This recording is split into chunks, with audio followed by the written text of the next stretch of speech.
चंदन अत्यंत सुगंधित हेले से फूल फुटी न थाए। पलाश फूल देखा बहुत सुंदर किंतु तार बास्ना न थाए। सेहीपरि समस्ते सबु गुणर अधिकारी होई न थांती। तेणु निजको केबे अन्य सह तुलना करंतु नहीं। सहजरे मिली जाउथुबा जिनिस बेसी समय रहे नहीं, आउ सबुदिन रहिबा जिनिस सहजरे मिले नहीं। संपर्क को सम्मान देले ही आपण सम्मान पाइबे, नहेले एमिति एक दिन आसीबो संपर्क तो थिबो किंतु आपणार केही नथिबे। समय कथा कहि पारि न थाए सत, किंतु ठीक समय रे किए पर आउ किए आपणार कहि देई थाए।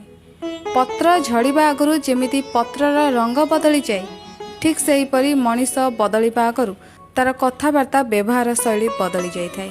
लुह जणाई थाए तुम जंत्रणार गभीरता केते, गर्व जणाई थाए तुम पाखरे धन केते, व्यवहार जणाई थाए तुम परिवार रे संस्कार केते, सफलता जणाई थाए तुम चेष्टा शक्तिर सीमा केते, भय जणाई दिए भल पाइबार गभीरता केते। आघात एभली एक जिनिस जहाँ मनीष को सठिक ज्ञान दे थाए, कारण जे पर्यंत मनीष काहाठारु कोनोसी आघात पाई न थाए से पर्यंत सठिक रास्ता को आसी पारि न थाए।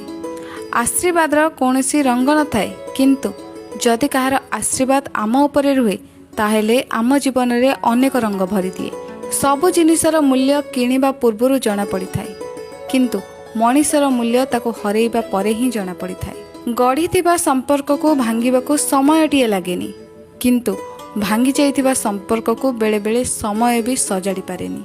जीवन